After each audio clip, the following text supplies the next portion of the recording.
Hello and welcome to a new episode of the Business of Possibility podcast with Ulster University Business School. I'm Wendy Austin. It's a new term and we're moving on from businesses staying afloat to seeing how they're continuing to innovate and demonstrate their entrepreneurial spirit. And today specifically, we're looking at how the pandemic has prompted many of us to press the pause button, spot the gaps in our own knowledge, reinvent our careers entirely perhaps, and reflect on our futures and how we can shape them with postgraduate studies. I'm joined by a couple of truly great examples of Ulster University Business School alumni who've done amazing things since their time at Ulster. So we'll hear about their career journeys and why postgraduate study could be the ideal route to help you to maximise your career potential. So with me today, Dr. Alan McKittrick, who's Course Director, MSc Business Improvement, Alan Graham, who's CEO, Scribe Cycling, and Derek Kennedy, who's Business Transformation Director at the Department of Finance in the Northern Ireland Civil Service. Great to have you all with us today. So maybe we could start with a bit of an insight into your career journeys, chaps. Also a bit about your time at Ulster University Business School. Maybe, Derek, we could start with you. You're a graduate of the Business Improvement Master's Programme. What about your professional journey and what motivated you to choose that course and how it's helped you? Well, Wendy, my journey is quite a strange one. First off, I'm an immigrant. I came here from Canada, and people think it often strange being from Western society. It's strange to think of me as an immigrant, but I literally landed here with a few pounds in my pocket. And I've made a life for myself and a career for myself. But I started in the construction and the development industry. And now I'm working on transforming the way public services are delivered, the way we work in the civil service as a result of the pandemic. So I've come from the muck and gutters and bricks and mortar of the construction industry into influencing policy pertaining to the leveling up agenda out within the regions and policy in regards to literally how we going forward in the NICS. Fascinating what the MSc has done for me. In terms of me, why did I choose that MSc? Largely because I didn't want to be pigeonholed in the construction and the development industry. I wanted to be able to, if you'll appreciate, I wanted to be able to jump tracks into another industry. And I wanted to do a course that complemented what I did, not necessarily reinforce what I did. And that's why I didn't do an MSc in, say, project management in the School of Environment, but rather went to the MSc in business improvement, because it was something I could apply to my industry, but also it would give me avenues out of that industry if I chose to do that. And you can appreciate the construction industry has really been hammered in recent times. And then after the credit crunch, it was hammered as well. And post-credit crunch, the MSc gave me a great opportunity to rethink my career and the direction of that. And that's exactly what I did. Oh, very interesting. Alan, have you had a similarly interesting career? I mean, tell us a bit about your background and how the executive MBA plays into your career now. Yeah, it's quite similar, actually. Just listening to Derek's words there, that there's a lot of similarities with applied knowledge, because that was the one thing that I wanted from an MBA whenever I was researching it at the time. So my background is been in the bike cycling industry for about 10 years' time. I currently own Scribe Cycling, which is it's a multi-global sort of company. We sell to over 100 countries, multiple websites, multiple languages, multiple currencies. So at the time before I did my MBA, I was a product manager in a company, Chain Reaction Cycles, which is obviously one of Northern Ireland's big success stories, especially in global e-commerce. And at that time, it's kind of, you get to a point in your career where you almost flatline, you kind of level off a bit. And the next step sometimes I think seems quite big. So for me, I was searching for that knowledge that you don't really get in your natural working environment. And if you do get that journey always seemed to be quite slow. So yeah, for me, it was just scouting out what was the best course for me, what was the best course that I could apply to my business. Because obviously, whenever you do education, you can either be that person that wants the piece of paper at the end of the course and that's it, you're now the MSc, MBA or whatever. But for me, I wanted something that was, I could take into my business, get that knowledge and just infiltrate that into my day-to-day workings. So yeah, I got quite a lot out of it. And yeah, just my career's pretty much excelled since then, really. And here I am today, sort of after, I think 4 years later, now I got my own business with nine employees. We're doing quite well. So it's all quite good. I mean, what were the best bits? What were the bits that you learned through your postgraduate study that you think you just wouldn't actually have had a handle on without doing it?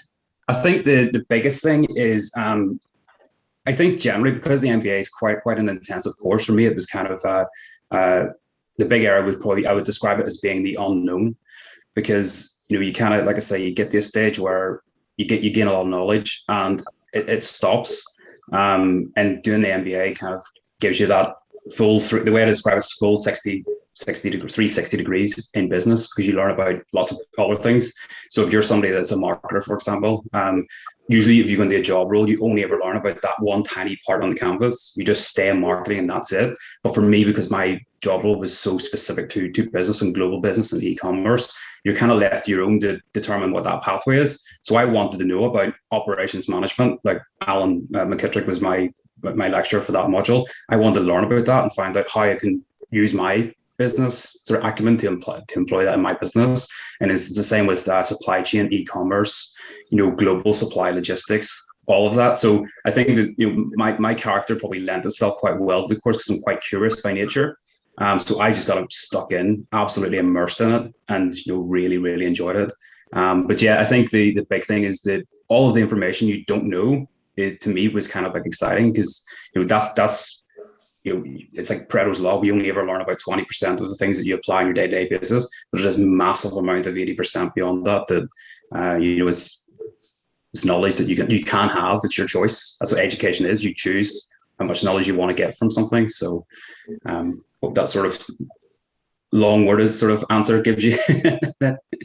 Well, it's a very interesting description, actually, Alan McKittrick, isn't it? That the unknowns and that 360-degree view of things.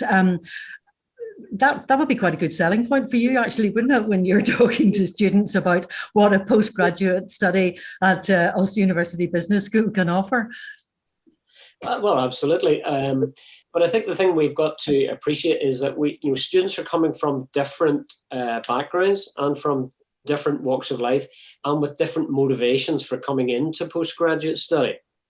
So obviously we're joined today by both Alan and Derek, who we would describe as executive students. These are students who've been out in the workplace for many years and who've reached a point in their career where they want business education to add more value to their capability and skill set.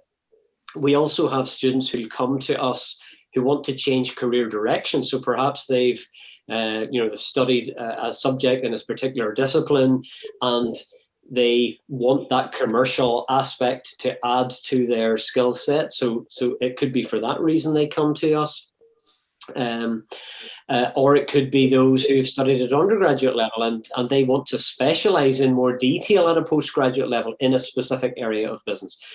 So it's horses for courses, Wendy, at the end of the day, in that sense. But the thing that I really picked up from what Alan was touching on, and I'm sure you'll want to go into that in a bit more detail later on, is this aspect of applying knowledge in the workplace. Understanding the environment that our students are coming from, and that's very often from a very diverse range of different contexts. And similarly, the idea, as Alan was talking about, of you work in a particular area for many years, you become quite expert in that, but you're not necessarily that expert in how other parts of the business are actually operating, even though you would be much more effective if you had a more rounded view and could talk confidently with other aspects of the business. And I think the business school can play a very powerful role in that issue. That's a very interesting point. I know it was one that Alan made first and that you've now expanded on a bit, the other Alan. But Derek, that business of getting a knowledge of how the bits work that aren't actually the parts that you've been involved with yourself. I mean, in the role that you're currently working, where you're helping to transform the civil service for a future way of working, which 2 years ago none of us would ever have imagined, frankly. I mean, to what degree has that been helpful to you in that? Words couldn't even, I can't even begin to describe how helpful the MSc has been in that exact regard, Wendy. For example, understanding organizational culture and behavior and what drives an organization to act the way it does, given certain situations and certain scenarios. If you think about the Northern Ireland Civil Service as the behemoth that it is, as both an employer and an organization, it doesn't adapt well to change. And knowing those things before going into the environment prepares me to be able to solve complex issues such as, being responsible for transforming and changing the culture of the NICS. That's a hiding to nothing, to use a Northern Ireland expression. But the reality is, knowing and understanding organizational culture and behavior, the skills that I've got from that MSc support me. Likewise, understanding leadership and strategy and how the two go together, and how I can use and leverage leadership techniques and taking business strategy principles and understanding how they might influence behavior and drive culture change. So it's a big it's a big puzzle that when you put the pieces together and you understand how they fit, it's exactly like Alan says. It gives me the confidence to work with permanent secretaries and deputy secretaries and ministers to explain complex situations and how we might best solve those challenges with the tools that I was granted by working through the MSc and gaining that qualification. That's fascinating. I mean, the other Alan, Alan from Scribe, what were your key considerations when you've explained a bit to us about the assistance that the course has been to you and that kind of dealing with the unknowns and the 360 view and so on? But what was it that enabled you to choose the program that you did, and what was it that attracted you to Ulster University Business School when you were choosing your program of study? Yeah, so I probably did sort of touch on it before there, accidentally probably. But yeah, it was about learning more than what I was getting in my natural environment. And even though, if you keep in mind that my job at the time in Chain Reaction Cycles was, we were seen as a business within a business. So you have the massive corporation, Chain Reaction Cycles, and then we were guys and girls who were developing products. So we were seen as its own entity almost. So even though I was immersed in sort of that sort of business environment where you have to plan everything from concepts to all the global logistics right up until you getting product here in Northern Ireland to ship globally, and then dealing with customers and all of that. So I was still quite immersed in that environment. And even then, there was so much more knowledge that I didn't have at the time. So for me, it was very, very specific. So I wanted to know in detail much more about all the other areas that we'd have to go to board meetings and you would hear lots of conversations, which were, so for me, I was kind of that curious person. So I wanted to understand what that was. And it's quite interesting, actually, because following the MBA, whenever I was in my work and obviously got a lot of the skills, I naturally started to get involved in those conversations. And I didn't even know it. And I remember my boss at the time, I was a sponsored student. He pulled me to the side one time and he just said, look, you do realize you're having these serious high level conversations with directors of the company about, how we should change our strategy for different markets, or, why aren't we putting distribution centers in the Golden Triangle in Europe or Australia, so all of a sudden you get this knowledge, and that was exactly what I wanted. So for me, it was very specific about the type of course, like business improvement, I think was Derek's backgrounds. It's for me at that time in my career, I wanted something that was obviously you can apply business improvement to any job, but for me, it was all of the unknown, what is out there, because I'm probably quite a sort of driven person, enthusiastic, and wanted to climb that career path. And yeah, just in my environment at the time, it was, if you want to do that, you have to start, learning the things that you don't know, and to a very high level. So that's how I ended up sort of researching MBA courses. I sort of channeled it to MBA, and then the reason I went for Ulster University was I did tons of research. Even looked at some MBA course in the States, Ireland, UK. And I kind of narrowed it down to about four of the top ones. And just what University of Ulster was offering at the time was pretty much on par, and was beating some of what I thought were the higher ranking universities. And a lot of it, I kept saying this word, which was important to me, which was applied knowledge, applied. And for me, that's whenever you get knowledge, that's exactly what you want to do with it. So I think you can do an MBA course or an MSc course. You get a piece of paper and you've got theoretical knowledge, but what does that mean at the end of the day? It means it's your performance in your work environment is what you're judged on. Nobody really cares about the piece of paper. It's how you can turn that piece of paper into something that's valuable for the company. So yeah, Ulster University was just an easy win for me. And, like I said, I learned a lot there. And if anything, you can learn as much as you want. And I graduated with a distinction, but I worked very, very hard to get that. And, within that 2-year window, even then I could have learned so much more if you have the time. I think time a lot of times is a limiting factor. But yeah, that's how I did the MBA, chose the MBA, and then chose University of Ulster. Well, I can see Alan McKittrick is kind of basking in the glow there of application. You told me to say that. Well, you've done a good job explaining it. Alan McKittrick, that was really interesting hearing Alan talking about how it gave him the confidence and the ability and the knowledge to take part in those kind of high-level conversations. I was going to ask you about that whole business of students taking learning from the classroom into the workplace. And, whenever you're doing a postgraduate degree and the whole idea is to enhance your performance at work, that's the crucial bit, isn't it? And that must be something that you all work very hard on. Well, it is. And the fact that Alan is talking about how important, from a student's perspective, the applied knowledge is, you can see why it's really a strategic issue for us. Just speaking about my own background very briefly, I've been an academic at the Ulster University now for 16 years, but prior to that, I worked in industry for 12 years, over half of that as an operations manager.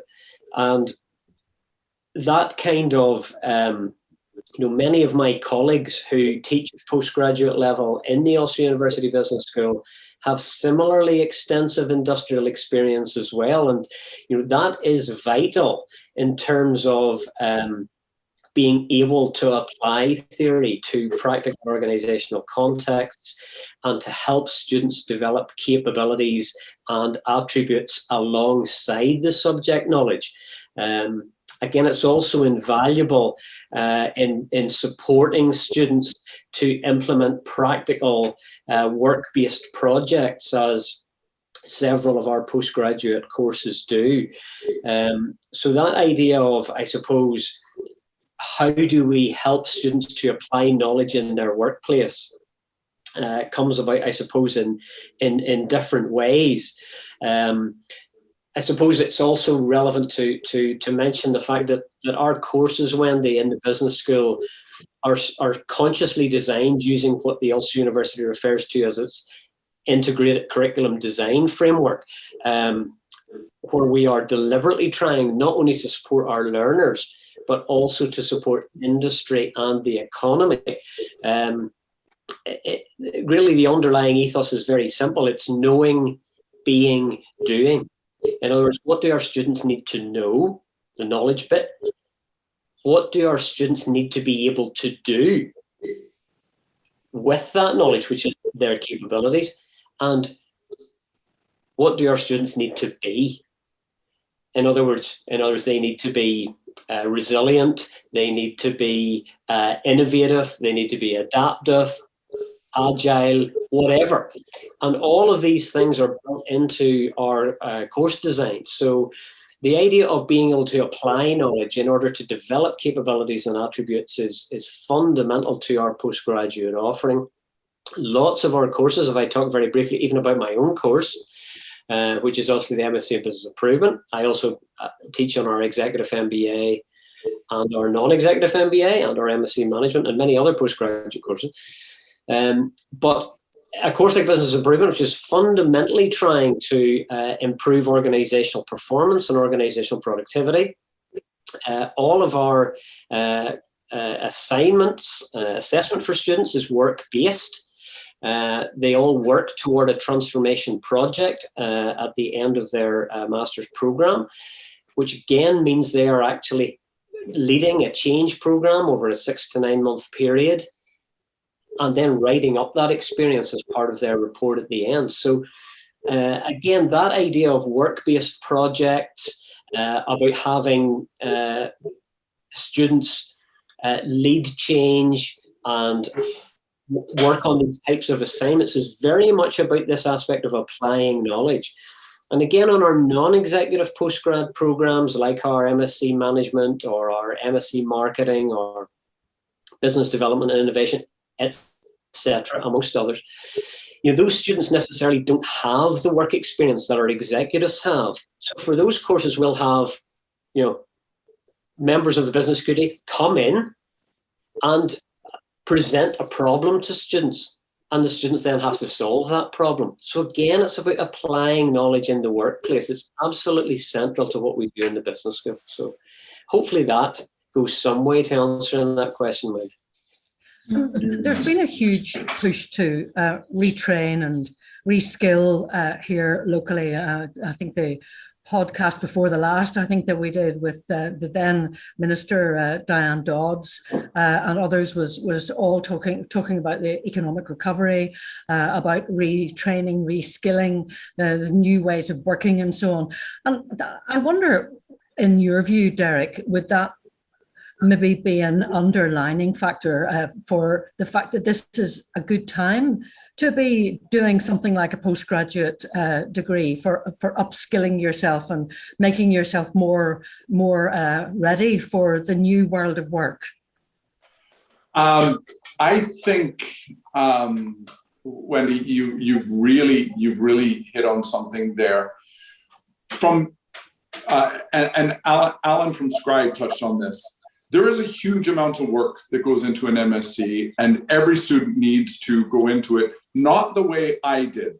I had a romantic notion of postgraduate study that came with scarves and coffee and conversations. And then I got hit with the hard reality about the work that actually goes into it. And the conclusion I've come to is there is no perfect time to do any postgraduate study, particularly something that is as demanding as the MSCs and the MBAs that are being offered by Ulster Business School. However, this is the reality. The pandemic has presented us with horrific challenges that we've had to face individually and as a society. But it is also the pandemic, and Brexit for that matter as well, has also presented us with opportunities that we haven't even scratched the surface yet. So in terms of timing to be studying an MBA or an MSc in business or business improvement, it's perfect, because you'll be able to, the students who are going into cohorts in September will be positioned to solve challenges that simply don't exist today yet, because we haven't unearthed them. We really don't know what the outworking of the pandemic is going to be on global markets, although Alan is perfectly placed to be able to meet those challenges. We're trying to understand what the impact of new ways of working in the civil service is going to have on local town centres or Belfast town centre. But I know through the skills that I've adopted through the MSc, I'm well placed to be able to tackle those. So in many respects, there's no perfect time to do it, but this is a great time, maybe the best time ever, to be starting a course of study in business. Fascinating. I mean, Alan from Scribe, in your respective organisation and in your sector, which is very different to Derek's, obviously, what kind of industry skills and trends can you identify emerging in that area? Yeah, it's quite interesting actually. Because today's not a normal environment, as Derek touched on. So trends have been very, very skewed, I think, than historically. I think whenever the outbreak of coronavirus, before that, the trends were probably a lot more transparent. You can kind of see where movements are and how economy changes and global movements and so on. Where now it's just completely, the world's just completely shattered whenever it comes to the trends, supply lines, etc. So yeah, I think that the trends that we're sort of identifying now is being much more aware of global commerce, economy, and even politics now, because all those factors have a massive impact on businesses like ours. So, for example, we have all of our stuff manufactured in Taiwan. We design it here in Northern Ireland, manufactured in Taiwan. All the component parts are sourced from all over the globe, from Belgium, Japan, some in America, Germany. And most of the other parts are in Taiwan, and we ban USD. So US dollar obviously went through this fluctuation. Obviously, it always does so over time. But since the first round of Brexit, so whenever Brexit happened, so this is crazy that a political change, how it shifts businesses, the sort of do business globally. So whenever Brexit happened, at that time I was working in chain reaction cycles, and the dollar was 1.5 to £1, and then overnight it dropped from 1.5 to 1.1, I think it was, or 1.12. And I remember at that time that my boss, like, I'd never experienced this before, nobody really had. My boss came to me and he said, "You've got to go to Taiwan and have a chat with the guys and girls over there, and we need our costs to be significantly improved, because now we don't have margin in our product." Overnight, so the next day after Brexit. So this is something that's nothing that you wouldn't think was anything to do with business, political change, and all of a sudden my life's upside down for 6 months, flying over to Taiwan, negotiating for months and months and months to get costs down. And the conversation was quite simple. It was, we won't be able to do business unless we can come to somewhere, a compromise in the middle. And obviously chain reactions at that time were buying quite big, so they had big buying power. So we were getting the best price, and all of a sudden you're going over and saying, we need to be here, somewhere in that middle ground. So yeah, it's kind of the trends. I think now I've had to sort of label it to be much more aware, be aware of the bigger things that are going on in the world. Yeah, the trends in terms of, it's interesting hearing Alan from the private sector perspective and the influence of politics. But from the public sector perspective, there are two trends really that of note. First off, the shift towards the reliance towards technology. Instead of relying on office-based operations, we're relying more on technology to be able to deliver our businesses and embracing that technology. The second thing is the demographic shift, the trend, and particularly I follow demographics very, very carefully. Across public service, we have a very, very aging workforce, and we have to change the way our business models to be an employer of choice into the future and maintain critical public services at the same time. So those two go hand in hand, because the Gen Zs are coming through with a whole different appreciation for how to use technology. And I use this anecdote with my work colleagues. My eldest daughter was going through her A-levels, and I was trying to encourage her to study and to get out of bed. And I said, listen, I'll clear your desk and we'll go to Tesco's, we'll get the Post-it notes that we need and all the study aids. And she said to me, Dad, I'm getting A's and A stars. There's nothing wrong with my study technique. And it was at that moment when I realized I was trying to get her to work the way I think studying should be. And as a public service, we've got to get to grasp with this simple fact. We're going to have employees that are capable of A and A star work from doing it underneath their duvets. And it's a shift in thinking across industry that I think the pandemic has highlighted, that it doesn't matter where we do the work from, as long as it gets done and the quality of that work is excellent. And that's a huge trend that we are noticing across public service. Alan McKittrick, I wonder, given these huge changes that are taking place, how flexible and agile does Ulster University Business School have to be to keep up with all of this? I mean, 5 years ago, there are large parts of this conversation that we wouldn't have been having. So you've got to try and kind of stay up with the game, maybe a few steps ahead of it. How do you do that? Well, I mean, it's like the economy is changing. There's no argument about that. And the COVID-19 pandemic, I think, has accelerated a number of changes that were happening anyway. They were just happening slightly more slowly, and by necessity, they had to come in faster. I mean, technology-enabled connectivity, mobile devices, Internet of Things, big data, AI, all of those things are happening, and they're going to continue to get bigger and bigger. And a lot of that is transforming how we live, transforming how we work. And, for many people nowadays, the 9 to 5 permanent job, pension at the end, for many that won't be available. And therefore, the necessity to be able to retrain, to add capabilities and skill sets at various points across your career is something that people are just going to have to get used to. And institutions like the Ulster University Business School can play a big part in that. Not just in that, Wendy, but I think also in terms of building resilience, building self-confidence, creating the ability for people to be able to market themselves. So in other words, for them to be agile and to be able to move careers and take opportunities that are becoming available by these new ways of working, they have to have skill sets which are about selling themselves as well. So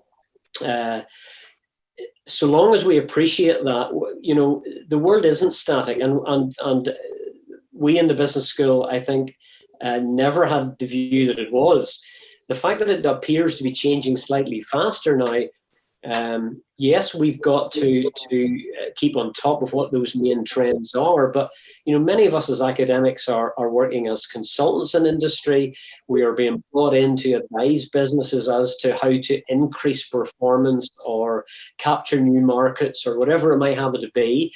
So we cannot be ignorant of the changes that are going on, particularly at this postgraduate level where people like that are teaching on. So there's a lot of opportunities out there, but there's a lot of threats at the same time as well, because of the change. I mean, if you as an individual don't manage to keep abreast of keeping yourself up to date, then potentially you're going to get left behind. So we're very conscious of that, and that's why we want to promote what we can offer, because we think we can assist people a lot in a changing environment like the one we live in. So it would seem, indeed, yeah. And obviously there are all kinds of different modes of study, flexible modes of study, full-time, part-time, short courses and so on. But for those who are working full-time, it can be a real challenge trying to balance work commitments and study demands. And both Alan from Scribe and Derek have mentioned that. Just a couple of top tips from each of you, if we could, because we're not quite out of time, but we're getting towards the end, and I want to squeeze another quick question in after this. But what would you offer to tips for anyone who's thinking of doing this in terms of juggling study, work, and your personal life, since apparently we're allowed to have one of those again? Derek. My response to the previous question as to when is the right time, it could one respect put people off. But the tip that I would offer them is, the university, Ulster University, and the business school in particular, make a lot of effort to make sure that the courses are relevant to industry and to individuals. But that extends right down to the individual experience. And I would really, really recommend the students who are starting or embarking on a course of study right now, really make use of the staff that are there to support you. For example, when I said there was no good time to do the MSc, I was in the midst of negotiating the biggest contract of my life. My wife was pregnant. She gave birth 8 weeks early. We got over that hurdle, and I was in a horrific car crash. Through all of that, I was still able not just to pass the course, but to excel at it, because I brought the concerns and the issues. And in fact, it was Alan and I made a plan to get back on track. So don't at the first sign of adversity in your private life, and life is going to happen as you embark on this, don't give up. Go and speak to your course director, because they will move heaven and earth to support you on your journey. Alan, what about you? What words of wisdom would you have for anyone doing that whole juggling business? Yeah, I think the key thing is just finding out what the sweet spot is for your time allowance every single week, because I think it's so important that you're consistent with your learning. And for me personally, that was 6 a.m. on a Saturday and Sunday morning in the 365 day library in University of Ulster. I live not too far away from university, so for me, in there doing 3-4 hours on a Saturday and Sunday was enough for me to maintain my education throughout the duration of the course.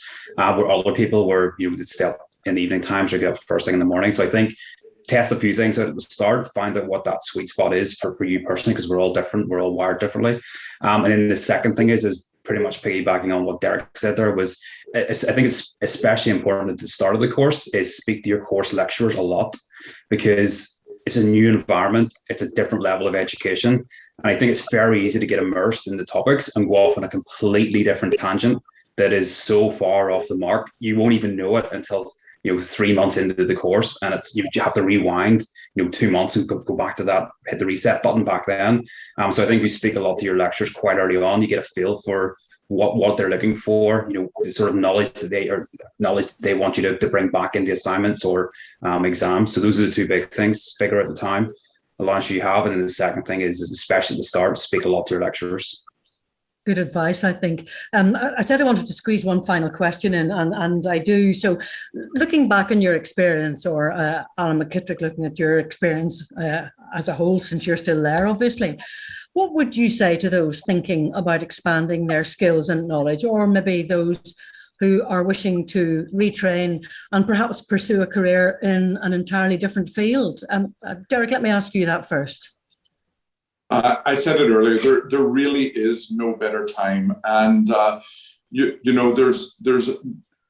been brought up, particularly here in generations where you're in the construction industry, or you're in the civil service, or you're in IT, or you're in this engineering. The reality is the skills that these courses bring you, they help you, they put you in a position where you can jump track. And there's, many of us, we say we like to make a life change. And these courses put you in a position where, if you're serious about it, you can make a real positive change and change your careers with the skills that these courses you acquire from the courses. Thank you. Alan Graham, what about you? Yeah, a bit similar to Derek again. So I think that the key thing for me is knowledge is the sooner you have it, the better in your career. So do it today. If you want to do a postgrad or a master's and MBA, don't hang around, just push the button and just crack on with it. I think that if you do that, if you're in an environment now where you can apply it to your work, tell your bosses about it if you're not a sponsored student or if you're one of those ones, and let them know your progression, where you want to go, because your boss would favor that quite a lot. For people that want to reskill, I would say exactly the same thing. Do it today. If you're interested in an area in business or postgrad, do it straight away. And if you want to switch careers at some point in time, I would start, if it was me personally, I would start the course, and I would start contacting people in that field that I wanted to get into and say, look, I'm Alan from Scribe Cycling. I love the construction industry. I want to do career change. I'm passionate about it. Put me on any of your emailing lists for any jobs that come up. I would even work part-time to get the skills. So I think if you want to reskill in something, we spend most of our working life, most of our life working, it's like 50, 60 years. You've got to enjoy doing what you do. So if you're that person and you do want to retrain or you want to change jobs, start taking action right away. They're a great advert for you, Alan McKittrick, aren't they? Alan and Derek. I mean, really positive stuff. And what interesting timing, and you very much kind of carpe diem, seize the day. Well, absolutely seize the day. I mean, at the end of the day, if you're going to be a success in any walk of life, you've got to put the time in. You've got to put the energy in, the enthusiasm in. And certainly if that's with reference to your hobbies or your interests, if you want to do something, you're going to find the time to do it. I mean, if you were to bump into me at 6 a.m. on a Saturday, you'll find me in Lycra, somewhere in the Antrim Hills on a bicycle, because I want to do it. And it's exactly the same when it comes to part-time study. If we want to advance and develop our careers, we'll find the time. One piece of advice I would give is consult your nearest and dearest, whoever that is, your partners, your husbands, your wives, your other half, whatever it is, because you'll need their support as well, because it's not just your time that you're taking, you're also eating into theirs. And in terms of getting those hours in the library or hours online to study or whatever that Alan referred to beforehand, that's time you're not spending with them. And so they're starting the journey with you at the same time, even though they're not getting the qualification at the other end. So never forget that. I think that's important. But yes, absolutely, carpe diem, seize the day. Why wouldn't you? It's been absolutely fascinating hearing from all of you, I must say. Well done for making the changes that you have. And Alan McKittrick, I mean, you obviously made a big impact on both Alan and Derek's lives once they left Ulster University Business School. Alan, Derek and Alan, thank you so much for joining me for this podcast. I'm Wendy Austin. This has been the Business of Possibility podcast with Ulster University Business School. You can stay up to date with the Business School on social media. And thank you so much for listening to the series.